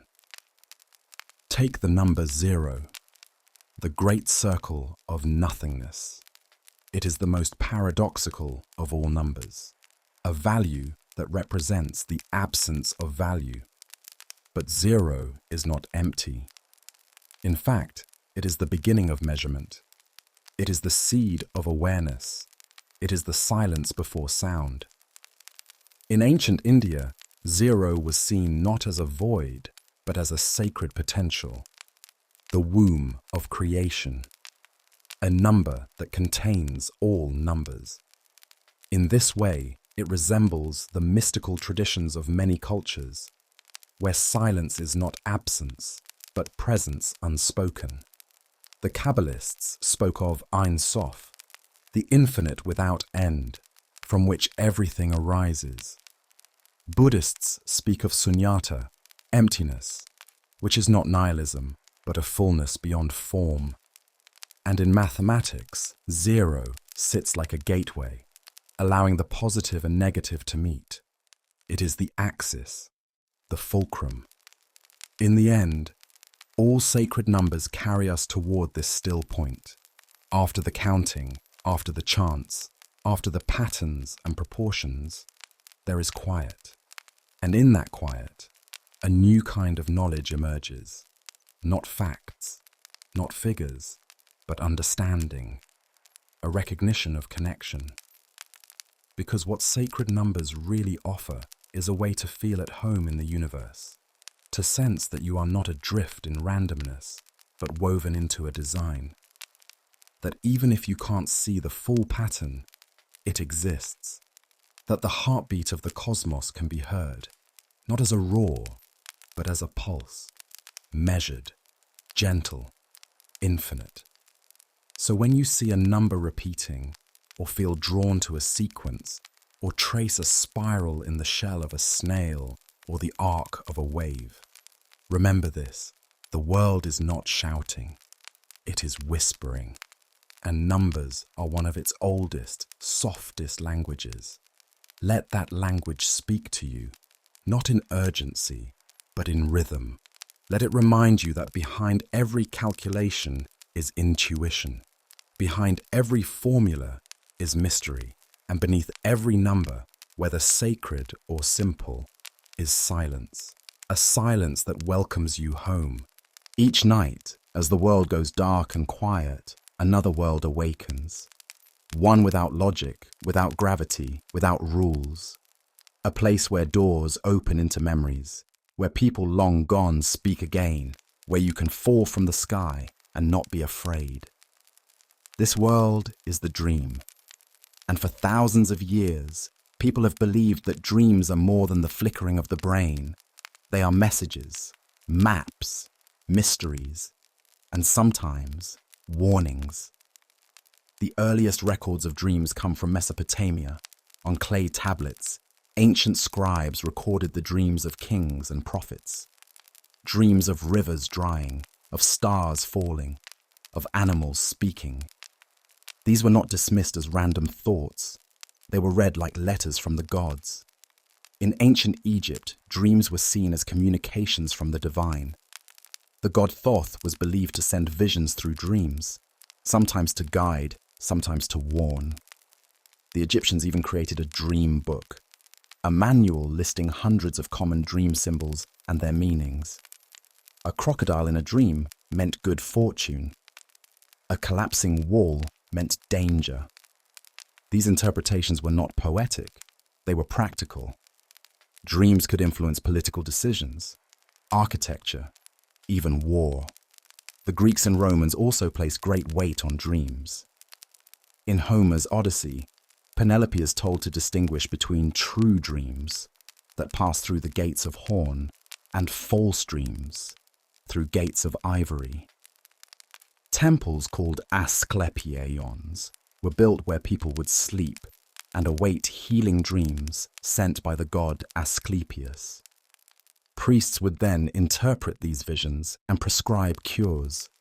Artemidorus, a Greek philosopher from the 2nd century CE, wrote the Onero Critica, a 5-volume encyclopedia on dream interpretation.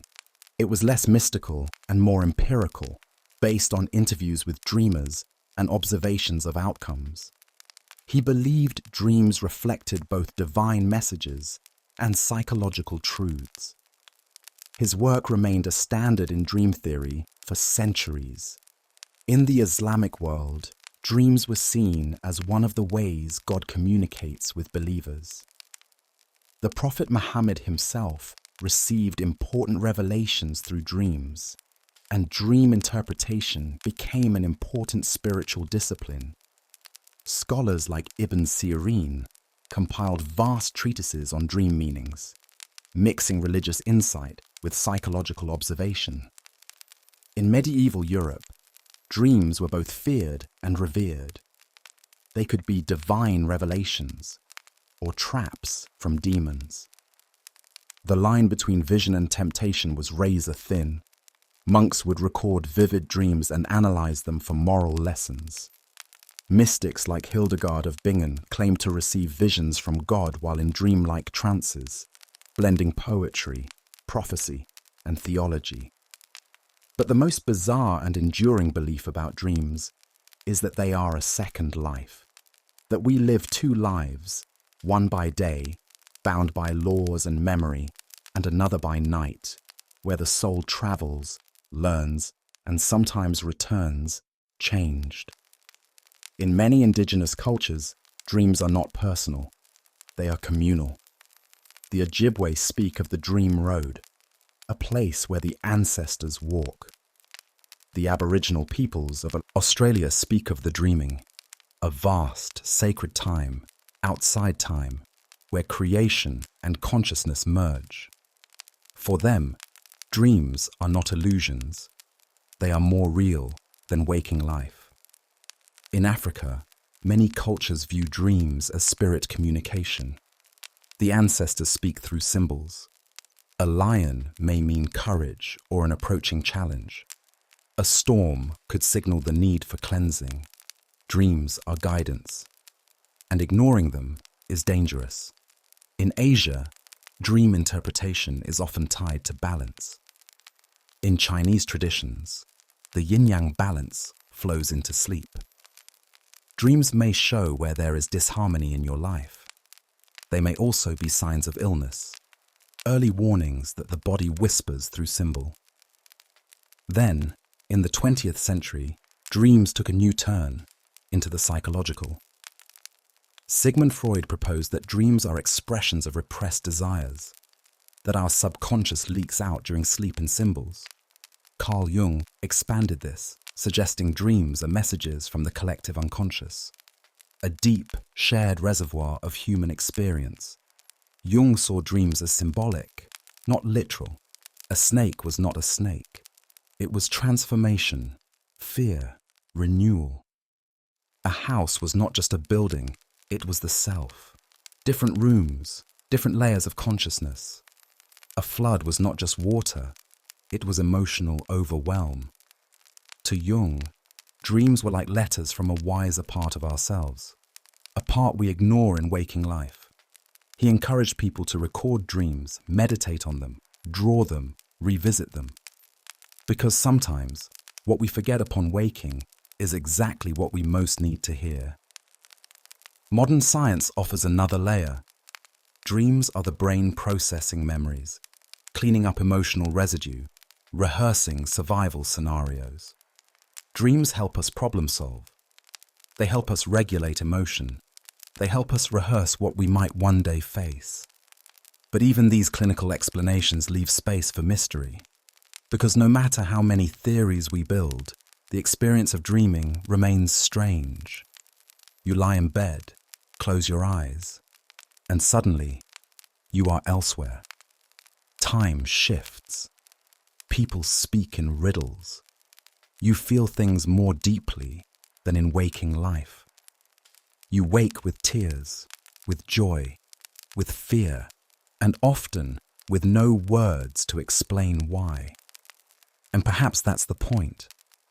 Dreams remind us that we are not fully in control, that beneath our daily minds, there is something deeper, a storyteller, a poet, a mirror, something that remembers what we've forgotten, something that speaks, not in logic, but in image, in metaphor, in symbol.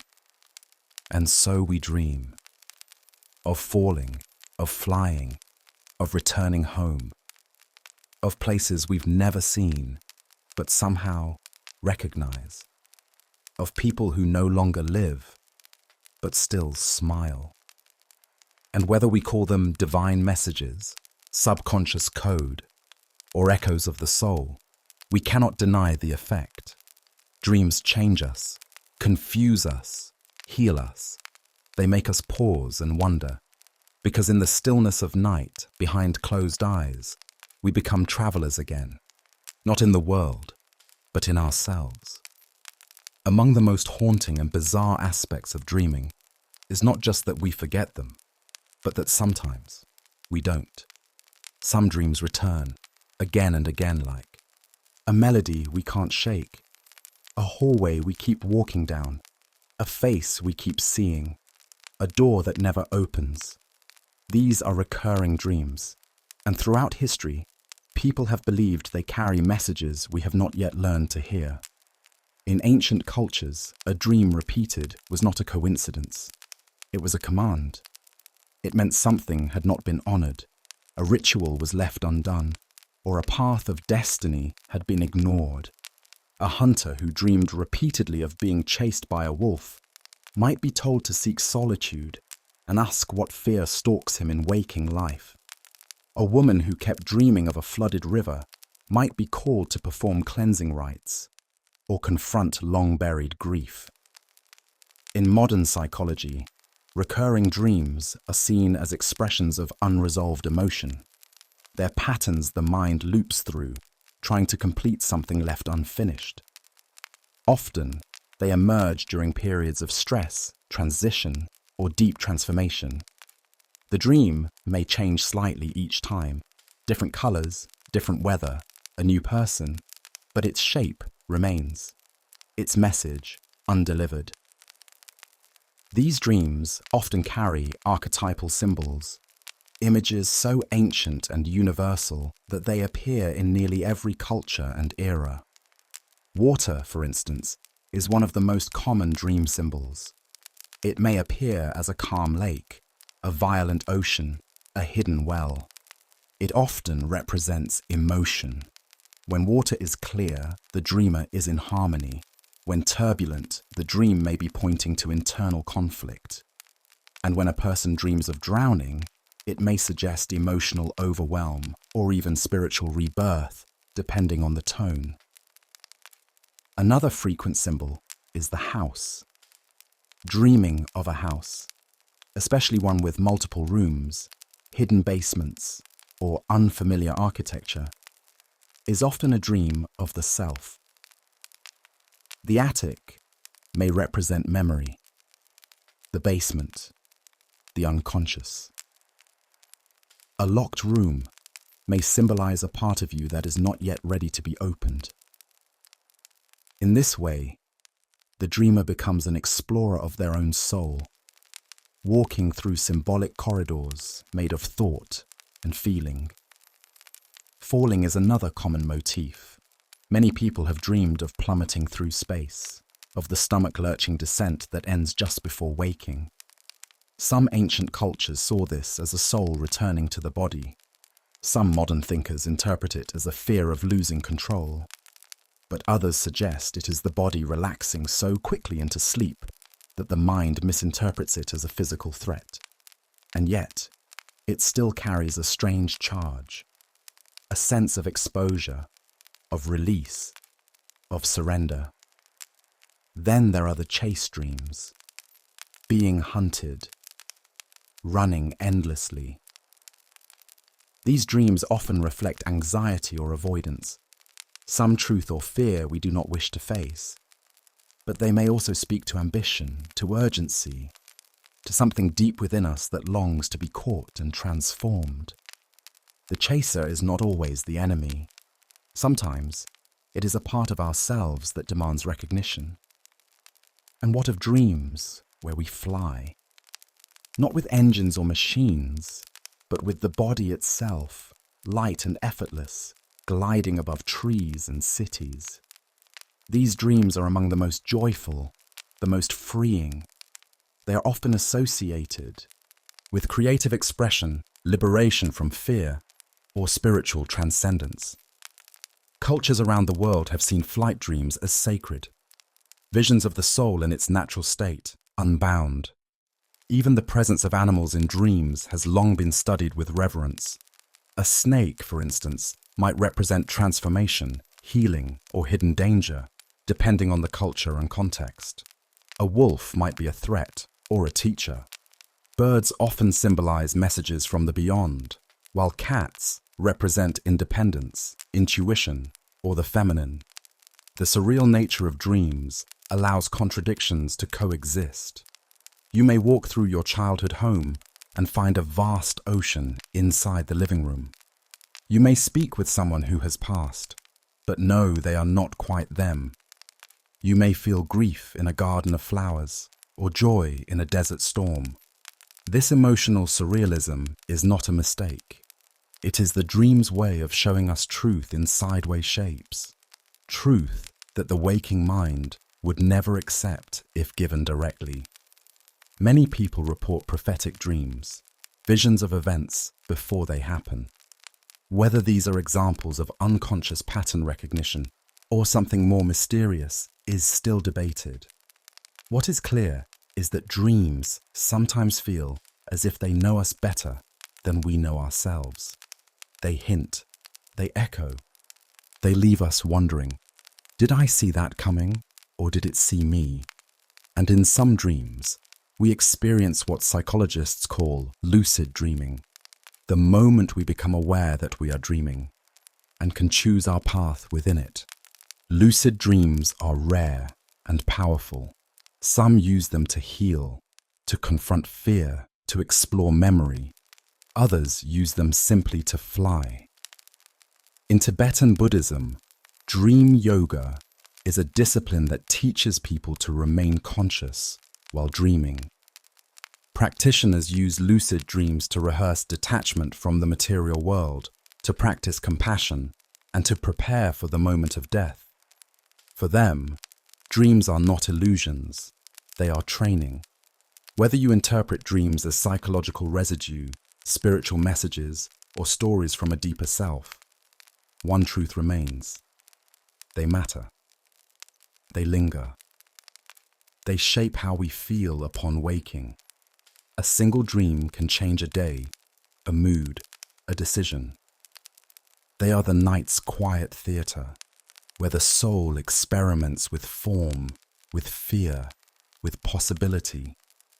And in the silence after a dream fades, in that moment when your eyes open and the world feels not quite real, there is something sacred, a threshold, a pause. Because for a few moments, you remember that you are more than your waking mind, that somewhere behind the noise, there is a dreamer still dreaming. The body, so familiar, yet so strange. It breathes without asking, heals without direction. It holds memory in its bones, emotion in its skin. And for most of human history, people have believed that the body is not just a container, but a symbol, a sacred map, a mystery that must be decoded. Some of these beliefs are beautiful, others are bizarre, but all of them speak to the deep question behind every myth. What am I? Not just who, but what? This thing I move, feel, feed, this vehicle of selfhood. Is it me? Is it mine? Or is it something more? In ancient China, the body was seen as a miniature version of the cosmos. The head was heaven, the feet were earth, and the spine was the connecting mountain. Organs were not just physical, they were emotional, elemental. The heart held joy, the lungs, grief, the liver, anger. To heal the body meant to balance not just the flesh, but the spirit within it. In Indian traditions, the body is a temple, a house of energy, 7 chakras, each spinning along the spine, governing emotions, thoughts, and states of consciousness. The crown connects us to the divine. The root connects us to the earth. Illness is not just an imbalance of cells, it is a misalignment of the sacred flow. In medieval Europe, people believed in the 4 humours: blood, black bile, yellow bile, and phlegm. These fluids, it was thought, governed not only health, but personality. A person with excess blood was cheerful. Too much black bile made one melancholic. This theory shaped medicine, mood, and moral judgment for centuries. Even stranger were the beliefs about specific body parts. In some African cultures, the fontanelle, the soft spot on a baby's head, was seen as the gateway to the soul. In ancient Egypt, the heart was more important than the brain. At death, it was weighed against a feather to judge the soul's worth. The brain was removed and discarded during mummification, its purpose misunderstood or considered unimportant. In many indigenous cultures, hair is not just decoration, it is power, a source of memory, of connection to ancestors, of spiritual strength. Warriors would grow it long, and cutting it could signify grief, punishment, or rebirth. The body, in these traditions, is not private. It is communal, carried by story, watched over by spirits. Then there are the taboos, beliefs about what must never be touched, seen, or named. In some Pacific Island cultures, certain tattoos could only be worn by specific lineages, and to imitate them was to invite curses. In many cultures, the body of a leader was considered divine, too sacred for ordinary eyes. In medieval Japan, it was believed that certain parts of the body could carry shame across generations. A scar was not just physical, it was ancestral. And what of the strange body rituals? Binding heads to create elongated skulls in ancient Peru, stretching necks with rings among the Kayan people of Myanmar, compressing feet in imperial China, transforming them into delicate symbolic shapes. These acts were not seen as mutilation, but as transformation. To shape the body was to shape identity, to mold flesh into meaning. The line between body and spirit was never fixed. In Christian mysticism, saints' bodies were said to emit sweet smells after death, a sign of divine favor. Their bones became relics, their blood holy. In Hinduism, the fire of cremation is not destruction, it is liberation. The body is burned, but the soul rises, freed from the cage of skin and sinew. In voodoo and hoodoo traditions, the body is vulnerable to magical influence. A lock of hair, a footprint, a drop of blood. These are not just materials, they are keys, doors into the soul. To harm the body is to touch the essence. And even today, we inherit these beliefs, dressed in modern language. We speak of gut instincts, of hearts breaking. We say we carry the weight of the world on our shoulders. Science may call it metaphor, but we feel it as truth. The body stores what we cannot say. It expresses what we cannot name. Perhaps the strangest belief of all is that the body has memory, not the brain, but the body itself. Trauma stored in muscles, joy in the hands, grief in the chest. A touch can awaken forgotten feeling. A smell can unlock decades. The body remembers what the mind forgets, and in dreams, we sometimes become strangers to ourselves. Our hands are not our own. We fly, we vanish. We look into mirrors and see someone else. These are not just illusions, they are reminders that the body is more than matter. It is mystery. So tonight, as you rest in your body, this strange, sacred home, remember the generations who believed it was holy. Remember the myths, the rituals, the taboos. And remember this: you are not a brain in a jar. You are a breathing constellation of symbols. And your body is not just yours. It is a story, still unfolding. If there is one belief that runs like a thread through nearly every culture on Earth, it is this: that the body is not the end of the self. That within the skin and bone there lives something more, a spirit, a soul, an essence that moves, learns, and maybe, just maybe, lives on after the body turns to dust. But what is this soul? Where does it live? And what does it do while the body sleeps, cries, or dies?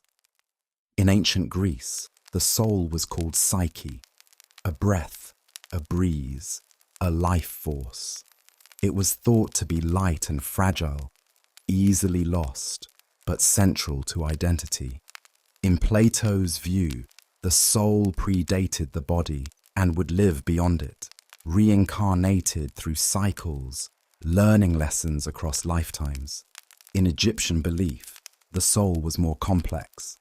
It had multiple parts: the ka, a vital life force; the ba, the personality that could travel between worlds; and the ek, the transfigured spirit that lived among the gods. At death, the heart, the seat of moral character, was weighed against the feather of Ma'at, the goddess of truth. If it was too heavy with sin, the soul would be devoured by Amit, a creature part crocodile, lion, and hippo.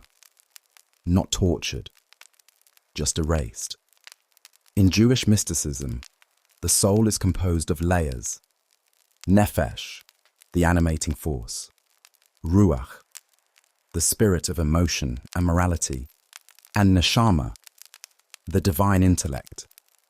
These layers are believed to align with different parts of the body and activate as a person matures in spiritual understanding. And in Hinduism, the soul, the Atman, is not separate from the divine, but a drop from the ocean of Brahman. The body is temporary, a garment worn by the soul. When it wears out, the soul moves on. Life is not a single arc, but a cycle: birth, death, rebirth, until liberation is achieved.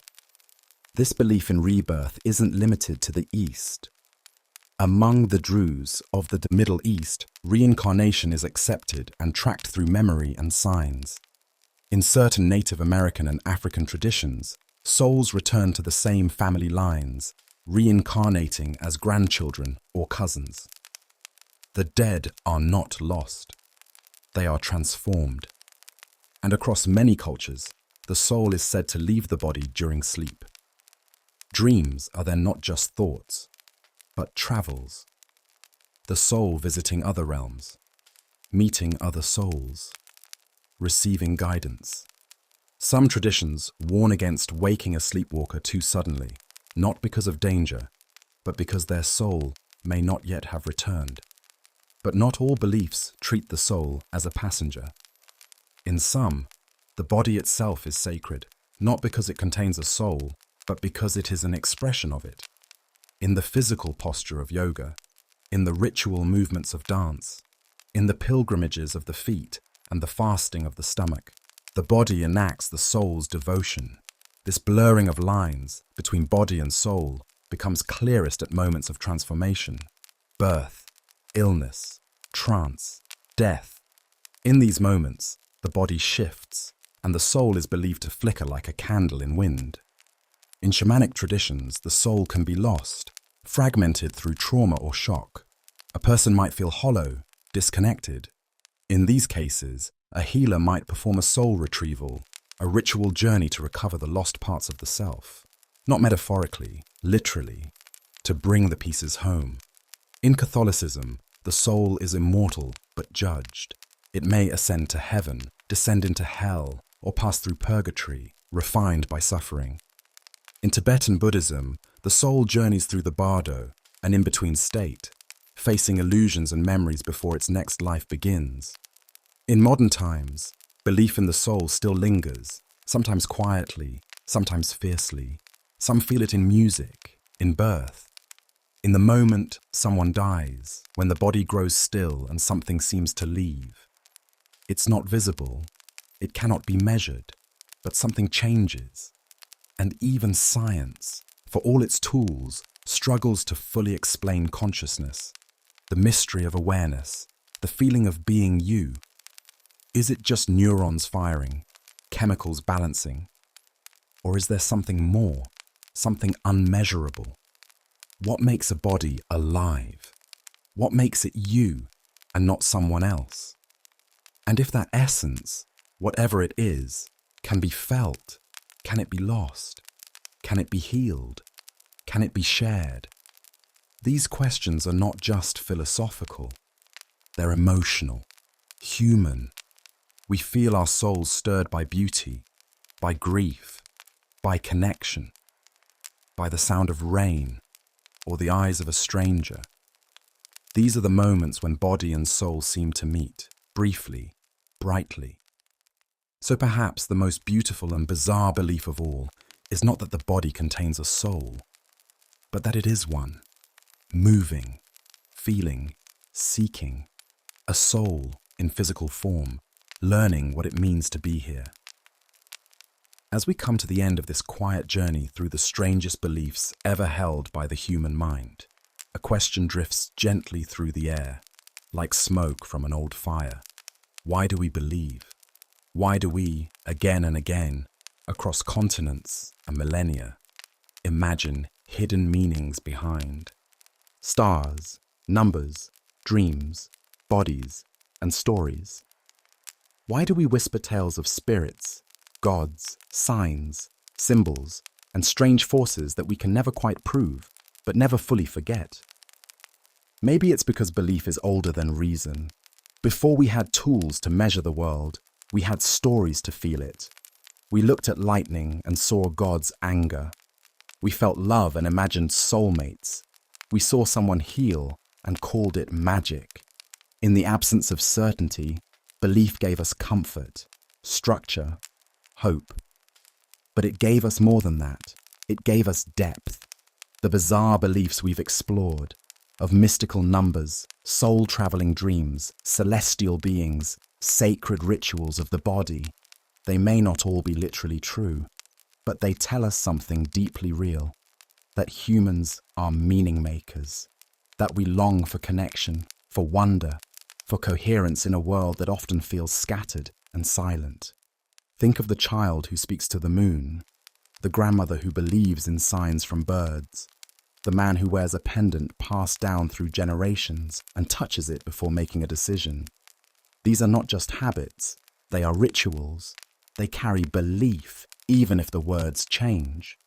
In every bizarre idea, there's a seed of something sacred. Even conspiracy theories, strange cults, and pseudo-scientific fads, however misleading, often begin with the same impulse: to find order in the chaos, to believe there's a hidden layer, a deeper story, a design just beneath the surface. It's the same impulse that led our ancestors to paint stars on cave ceilings and tell stories around firelight. And sometimes, what begins as bizarre becomes normal. Germ theory was once ridiculed. So was the idea that the Earth moves. So was the notion that invisible particles shaped life.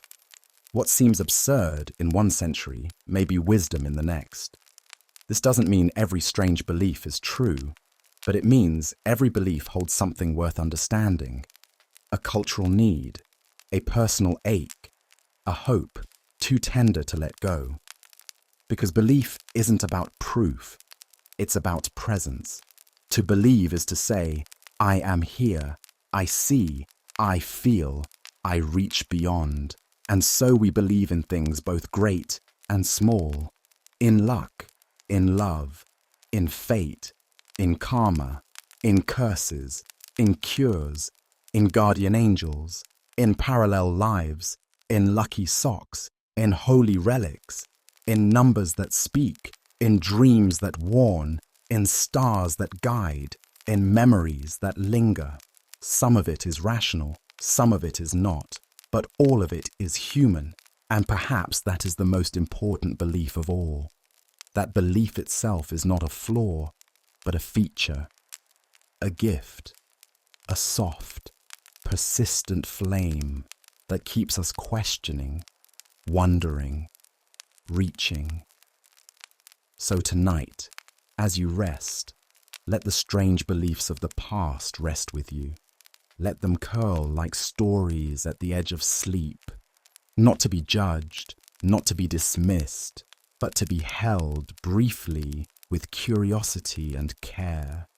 Because even the most bizarre ideas are part of the great human story.